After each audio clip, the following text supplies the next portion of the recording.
Hello students, in last video we had discussed about essay number 13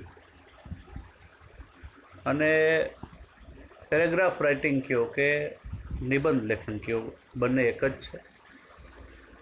તો 13મા નિબંધમાં આપણે board examination બોર્ડની પરીક્ષાની તૈયારી કેવી રીતે કરી રહ્યા છે એના વિશેનો પેરેગ્રાફ આપણે સમજ્યા હતા. અહીંયા આપણે 14મો નિબંધ સમજવા જઈ રહ્યા છીએ અને એસે નંબર 14 એવું હેડિંગ આપવાનું છે. ઉપર તમે સ્ક્રીનમાં જોઈ શકો છો 14 અને નિબંધનું નામ છે necessity is the mother of invention. Invention સૌથી પહેલો શબ્દ કરો કે નેસેસિટી. નેસેસિટી એટલે જરૂરિયાત, ઇઝ એટલે છે, ધ મધર ઓફ ઇન્વેન્શન એટલે કોઈ પણ શોધની જનની માતા. ઇન્વેન્શન એટલે શોધ, નવી વસ્તુ શોધાતી હોય એની વાત છે. એની માતા કોણ હોય, એની જનની કોણ હોય, તો એ નેસેસિટી છે. નેસેસિટી એટલે જરૂરિયાત. જરૂરિયાત છે કોઈ પણ શોધખોળની માતા હોય છે. Points R given to you. તમને પોઈન્ટ્સ આપેલા જ હશે એક્ઝામિનેશનમાં. અહીંયા પણ તમને પોઈન્ટ્સ આપેલા છે. તો પોઈન્ટ્સમાં શું શું છે એ બરાબર જોતા જાઓ. પોઈન્ટ્સમાં નેસેસિટી લીડ્સ ટુ ઇન્વેન્શન. જરૂરિયાત છે શોધખોળ તરફ તમને લઈ જાય છે, દોરી જવું. ફરીથી નવો શબ્દ નેસેસિટી એટલે જરૂરિયાત. લીડ્સ તમને દોરી જાય છે, તમને લઈ જાય છે. ટુ ઇન્વેન્શન, ઇન્વેન્શન એટલે શોધખોળ તરફ. એના ઉદાહરણો આપવાના છે. અને છેલ્લો પોઈન્ટ છે કન્ક્લુઝન. CONCLUSION. કન્ક્લુઝન એટલે એનું પૂર્ણાહુતિ કરવાની છે તમારે ત્યાં. પેલો પેરેગ્રાફ સમજવા જઈ રહ્યા છે. બરોબર ધ્યાન આપો વિદ્યાર્થી મિત્રો. પહેલા પેરેગ્રાફમાં નેસેસિટી લીડ્સ ટુ ઇન્વેન્શન. જરૂરિયાત તમને શોધખોળ કરવા તરફ, નવી વસ્તુ શોધવા તરફ દોરી જાય છે. લીડ્સ, દોરી જવું. The pressure of circumstances. The pressure એટલે દબાણ. બરોબર ધ્યાન આપજો. The pressure, PHEPRESSURE. ધ પછી છે પ્રેશર, PRESSURE. નવા શબ્દો નોંધતા જવાના છે. પ્રેશર એટલે દબાણ, ઓફ એટલે નું, સર્કમસ્ટાન્સીસ આ શબ્દ બરોબર ધ્યાન આપો. બીજી લીટીમાં છેલ્લો શબ્દ છે CIRCUMSTANCES. સર્કમસ્ટાન્સીસ એટલે સંજોગો, સંજોગોનું દબાણ. ધ પ્રેશર ઓફ સર્કમસ્ટાન્સીસ, સંજોગોનું દબાણ. Compels main to make efforts to get things which would satisfy his urge. આખું વાક્ય. The pressure of circumstances compels man. compels એટલે ફરજ પાડે છે, મેન એટલે મનુષ્યને. to make efforts પ્રયત્ન કરવાની ફરજ પાડે છે. to get things which would satisfy his urge. urge એટલે પણ જરૂરિયાત અથવા તો ઈચ્છા. આખા વાક્યનું ગુજરાતી કરીએ છીએ.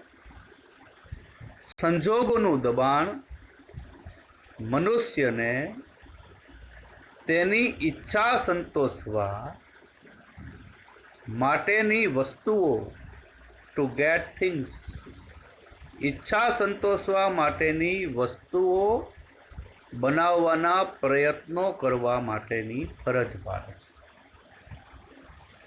ફરીથી, સંજોગોનું દબાણ, પ્રેશર ઓફ સર્કમસ્ટાન્સીસ, સંજોગોનું દબાણ. Compels man to make efforts to get things which would satisfy his urge. સંજોગોનું દબાણ મનુષ્યને એવી વસ્તુઓ શોધવા માટે પ્રયત્ન કરવાની ફરજ પાડે છે કે જે તેની ઈચ્છા જરૂરિયાતને સંતોષે. નવા શબ્દો: કમ્પેર્સ ફરજ પાડે છે, મેક કરવું, ઇફોર્ટ્સ પ્રયત્ન કરવો, મેક ઇફોર્ટ્સ એટલે પ્રયત્નો કરવા થશે. ટુ ગેટ થિંગ્સ વસ્તુઓ મેળવવી, વિચ વુડ સેટિસ્ફાય SATISFY. ત્રીજી લીટીમાં છેલ્લો શબ્દ SATISFY. સંતોષે, સેટિસ્ફાય એટલે સંતોષે, which would satisfy his urge તેની ઈચ્છા સંતોષે. The last line of first paragraph, પહેલા પેરેગ્રાફની છેલ્લી લીટી. Necessity is a spur, SPUR, spur. Spur એટલે પ્રેરણા, પ્રેરણા. Necessity is a spur to human industry એટલે કે મનુષ્યના ઉદ્યોગો જે છે એના માટેની એ પ્રેરણા છે. And the last line, the human mind thinks quickly in times of necessity. જરૂરિયાતના સમયે મનુષ્યનો મગજ ઝડપથી વિચારે છે. જરૂરિયાત ઊભી થાય એટલે માણસ ફટાફટ બધું વિચારવા લાગે છે. એટલે લાસ્ટ લાઇન ફરીથી નવો શબ્દ આવ્યો, સ્પર, પ્રેરણા. નેસેસિટી ઇઝ અ સ્પર, પ્રેરણા છે, ટુ હ્યુમન ઇન્ડસ્ટ્રી મનુષ્યના ઉદ્યોગો માટેની. The human mind thinks quickly in times of necessity. મનુષ્યનો મગજ જરૂરિયાતના સમયે ઝડપથી વિચારે છે. તો નવા શબ્દો આવ્યા એને તમારે નોંધી લેવાના છે. Next paragraph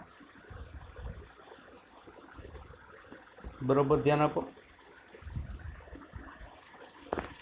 the industrial revolution, ઔદ્યોગિક ક્રાંતિ, ક્રિએટેડ મેની નેસેસિટીઝ. ઔદ્યોગિક ક્રાંતિ દ્વારા ઘણી જરૂરિયાતો ઉત્પન્ન થઈ. ક્રિએટેડ, ઉત્પન્ન થઈ.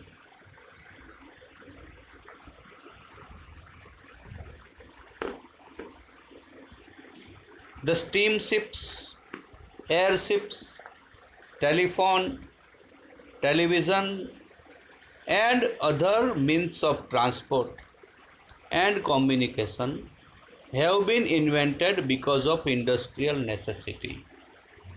ઉદ્યોગની જરૂરિયાતો ના કારણે, because of, ના કારણે.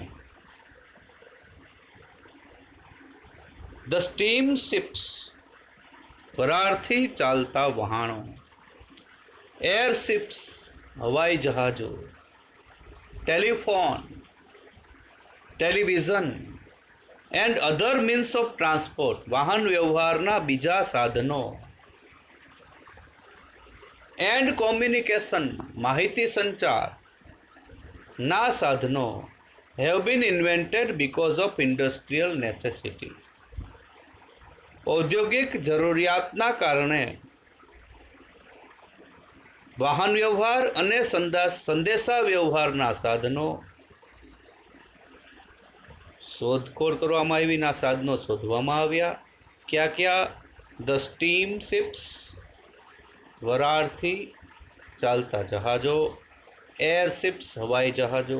ટેલિફોન, ટેલિવિઝન અને બીજા વાહન વ્યવહાર અને માહિતી સંચાર, સંદેશા વ્યવહારના સાધનો ઔદ્યોગિક જરૂરિયાતના કારણે શોધવામાં આવ્યા. તો નવા શબ્દો: સ્ટીમશિપ્સ, વરાળથી ચાલતા જહાજો. મીન્સ ઓફ ટ્રાન્સપોર્ટ એટલે કે વાહન વ્યવહારના સાધનો. એન્ડ કોમ્યુનિકેશન, સંદેશા વ્યવહાર, માહિતી સંચાર. આ બધા સાધનો છે ઔદ્યોગિક જરૂરિયાત છે એના કારણે શોધવામાં આવ્યા. Even the instruments of mass destruction are invented because of necessity at the time of wars. The instruments of mass destruction, સામૂહિક સંહાર, વિનાશ, મોટા પાયે વિનાશ કરવાના સાધનો આર ઇન્વેન્ટેડ, પેસિવ કન્સ્ટ્રક્શન છે, પેસિવ વોઇસ શોધવામાં આવ્યા છે. Because of necessity at the time of wars, યુદ્ધના સમયે જરૂરિયાત ઊભી થવાના કારણે મોટો સંહાર કરવાના સાધનો, મોટો વિનાશ વેરી શકે એ સાધનો શોધવામાં આવ્યા. યુદ્ધમાં જરૂરિયાત રહે છે આવા સાધનોની. તો અહીંયા નવા શબ્દો: સામૂહિક સંહાર, માસ ડિસ્ટ્રક્શન, ઇન્સ્ટ્રુમેન્ટ્સ સાધનો, ઇન્વેન્ટેડ શોધવામાં આવ્યા, ટાઈમ ઓફ વોર્સ, વોર એટલે કે યુદ્ધ. તો આ રીતે આપણે એનો બીજો પેરેગ્રાફ પૂરો કર્યો. 14મા નિબંધના બંને પેરેગ્રાફ લખી લેવાના છે, પાકા કરી લેવાના છે અને 2 વખત હોમવર્કમાં કરવાના છે. સ્કૂલ ચાલુ થાય એટલે બધું જ હોમવર્ક ચકાસવામાં આવશે અને એક પરીક્ષા પણ આપણે યોજશું, જેથી કરીને તમારી જે મહેનત છે એની ચકાસણી થઈ જાય. સ્ટે હોમ સ્ટે સેફના સૂત્રને વળગી રહ્યો, પોતાની જાતનું ધ્યાન રાખો એવી આશા છે. Thank you very much.